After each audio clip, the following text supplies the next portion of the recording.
Hi, everyone. My name is Taryn Mayer, and I'm a PhD candidate at the University of Minnesota, here to present on an effort that we're launching that's about groundwater governance in the Great Lakes states with a bunch of co-authors and collaborators. Here's what I'm hoping to accomplish in this time with you all. I want to introduce the effort, including defining our problem and the plan that we've tackled to address it.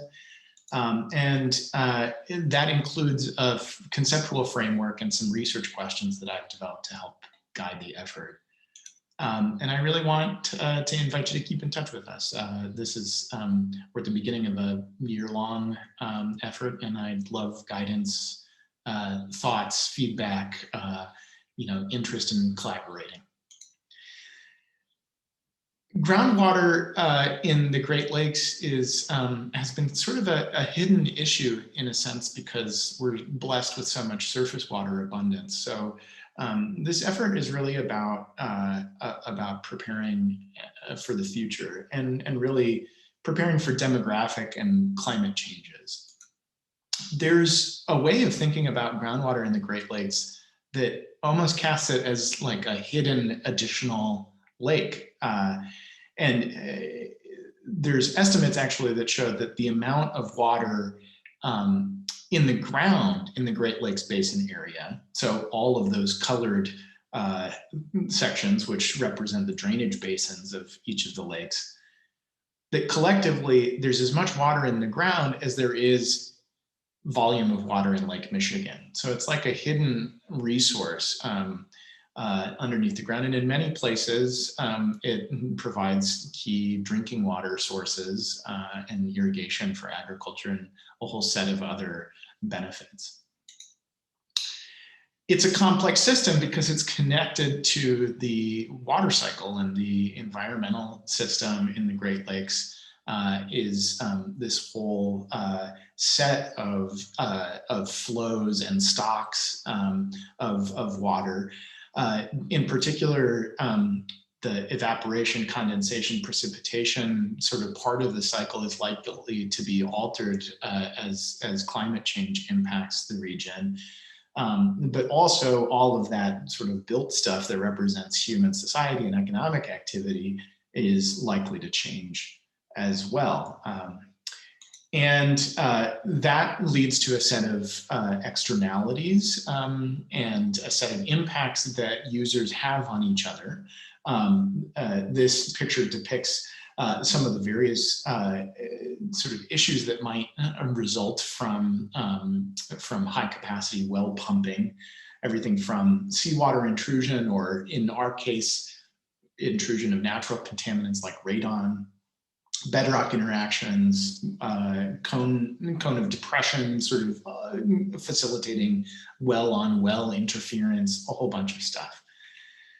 And there's, I like how Bill Bloomquist expressed this in his book on groundwater in Southern California, where it looks to be a very chaotic set of institutions that have influence over groundwater. But then the question is there a system that emerges that is a result of these sets of institutions interacting with each other? And really there are a lot of different units of government and sort of political authority in this region, from sovereign nations that include not just the United States and Canada, but 42 plus tribes and First Nations on both sides of the border, multiple states and provinces, each of which have state agencies, hundreds of counties, thousands of cities, and various types of intergovernmental groups and special purpose districts. So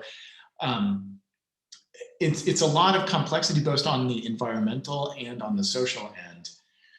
Our project then has three main aims. We want to try and describe the system, if it exists, of groundwater governance in the region. We want to assess its adequacy to support sustainable use, mindful of the existing challenges and the future challenges. And we want to establish a baseline against which policy diffusion and change in the region can be tracked. Here's our team and timeline. We've got a bunch of set of stakeholders here, and we're really privileged to have staff from a variety of organizations that themselves have links to different representatives in state government and across the region. This is us, of course, meeting on Zoom, as you do during the pandemic. And our timeline is, as I mentioned, over the course of next year. So we've been doing planning and setup right now. We're going to do data collection and some starting analysis over the summer. And then through the fall, more data analysis with the stakeholder convening and synthesis and reporting at the end of the year in the term into 2022.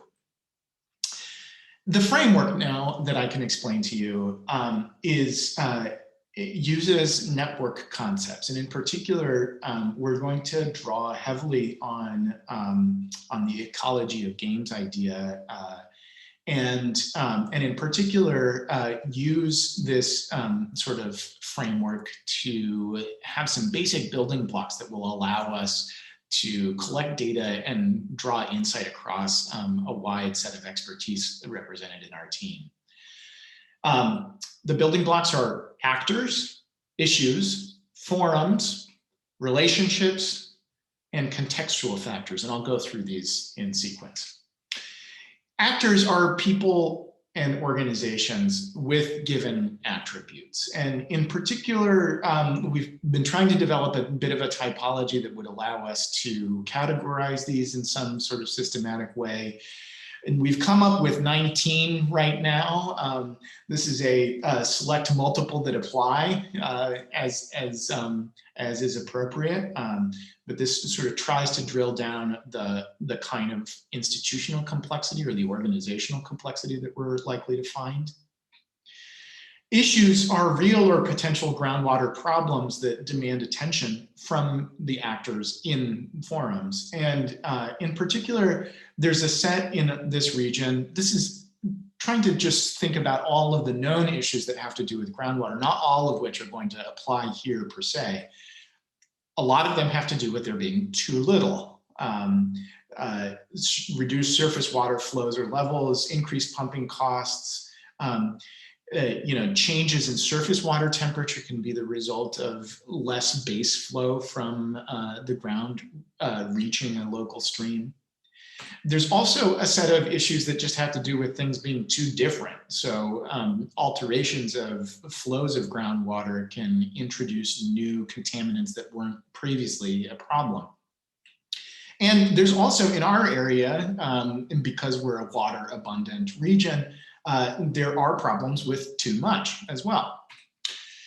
Forums are synonymous with action situations or policy institutions, and we're following previous research here in thinking about forums. This is a list that's really emerging, but here are some of the key forums that seem to be emerging.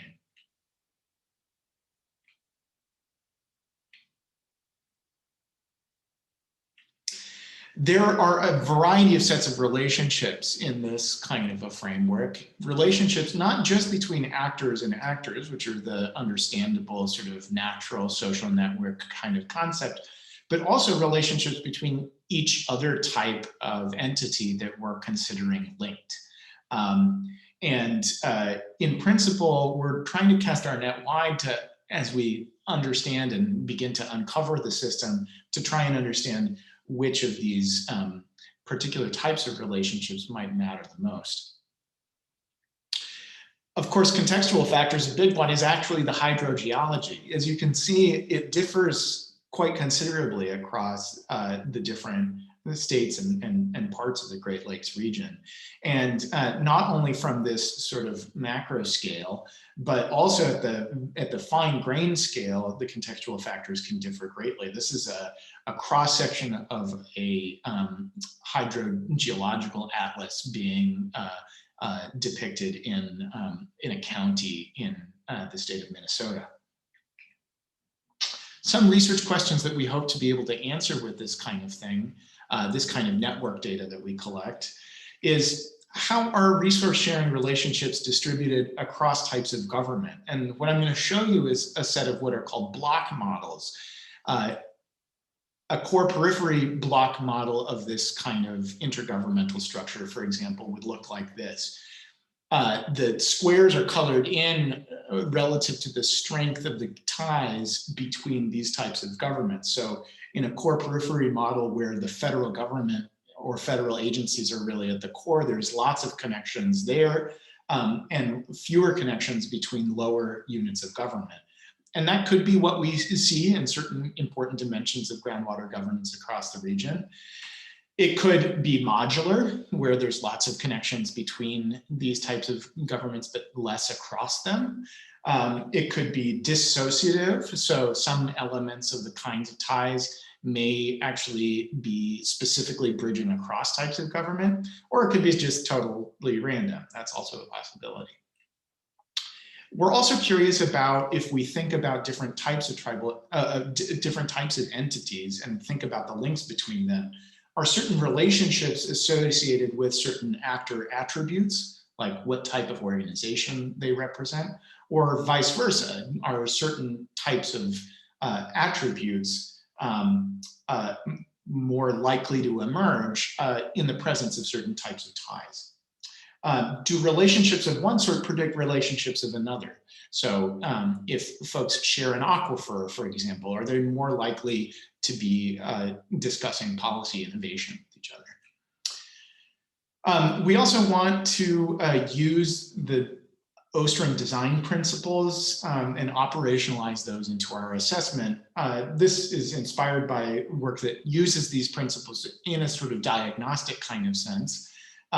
So there's various ways that that these principles can be activated and looked at from a network context.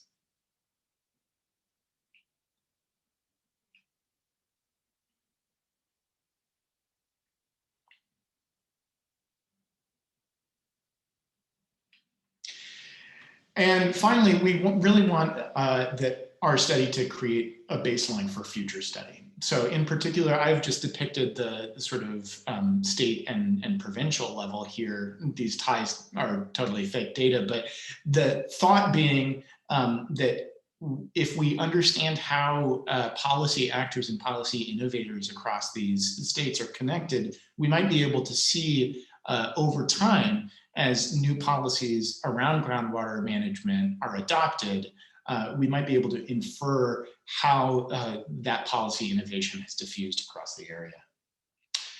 A quick preview of how we're going to be collecting data this summer. We're going to use Zotero to build a corpus of documents, plans, and strategy sort of documents, and do some qualitative document analysis using that. And we're going to use a platform called Network Canvas to do network interview data collection to try and pick up on some of the informal connections between policy actors in this space. That's about all we have time for. So I just wanted to say thank you for your attention. And please send questions or feedback to myself or my colleague Carrie at these email addresses. Thanks so much.